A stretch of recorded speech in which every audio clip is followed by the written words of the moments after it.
अर्श के साए में हम हवा के नर्म व तेज झोंकों की मानिंद आगे बढ़ रहे थे। इस चलने में कोई मशक्कत न थी बल्कि लुत्फ आ रहा था।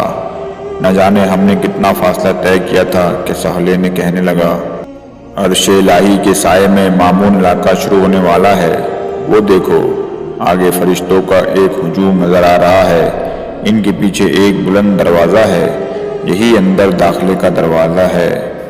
मैंने सहले के कहने पर सामने गौर से देखा तो वाकई फरिश्ते और इनके पीछे एक दरवाज़ा नजर आया, मगर यह अजीब दरवाज़ा था जो किसी दीवार के बगैर कायम था, या शायद दीवार गैर मुरई थी, क्योंकि दरवाजे के साथ पीछे की सिमत कुछ नज़र नहीं आ रहा था। गोया एक नज़र न आने वाला पर्दा था जिसने दरवाजे के पीछे के हर मंजर को ढांप रखा था। ताहम इसकी बात सुनते ही मेरे कदम तेज हो गए और फासला तेजी से घटने लगा। दरवाज़ा अभी दूर ही था मगर फरिश्ते वाज़ेह तौर पर नज़र आने लगे थे। ये इंतहाई सख्त गिर और बुलंद कामत फरिश्ते थे जिनके हाथ में आग के कोड़े देखकर मैं घबरा गया। मैंने सहले का हाथ मजबूती से पकड़कर उसे रोकते हुए कहा, तुम गालिबन गलत सिम जा रहे हो, ये तो अजाब के फरिश्ते लगते हैं, चलते रहो। इसने रुके बगैर जवाब दिया। नाचार मुझे भी इसके पीछे जाना पड़ा। ताहम मैंने इतना एहतमाम कर लिया कि इससे 2 कदम पीछे रहकर चलने लगा ताकि अगर पलटकर भागने की नौबत आए तो मैं इससे आगे ही हूँ। साले को मेरे एहसासात का अंदाज़ा हो चुका था। इसने वजाहत करनी ज़रूरी समझी। ये बेशक अजाब ही के फरिश्ते हैं।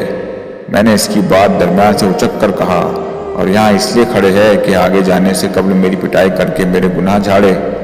वो मेरी बात सुनकर बेख्तियार हंसने लगा और बोला, देखो, अगर पिटाई होनी है तो तुम्हारा भागना मुफीद साबित नहीं होगा। कोई शख्स इन फरिश्तों की रफ्तार और ताकत का मुकाबला नहीं कर सकता।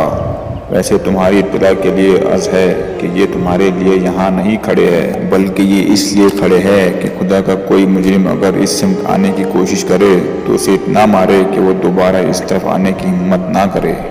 हमारे करीब पहुँचने से कबल ही उन्होंने 2 हिस्सों में हटकर हमारे लिए एक रास्ता बना दिया। अज़राह इनायत उन्होंने ये एहतमाम भी कर दिया कि कोड़ों को अपने पीछे कर लिया।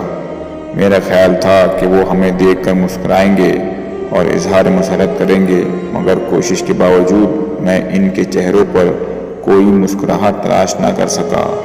सहले कहने लगा, इनकी मौजूदगी का एक मकसद तुम्हें अल्लाह की इस नेमत का एहसास दिलाना है कि किस किस्म के फरिश्तों से तुम्हें बचा दिया गया। बेख्तियार मेरी ज़बान से कलमा शुक्र व हम्द अदा हो गया। इनके बीच से गुजरकर हम दरवाजे के करीब पहुँचे तो वो खुद ब खुद खुल गया।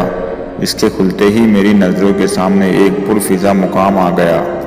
यहाँ से वो इलाका शुरू हो रहा था जहाँ अर्श इलाही की रहमत साए फगन थी। रूह तक उतर जाने वाली ठंडी हवाएं और मशहूर कन खुशबू मुझे छूने लगी थी।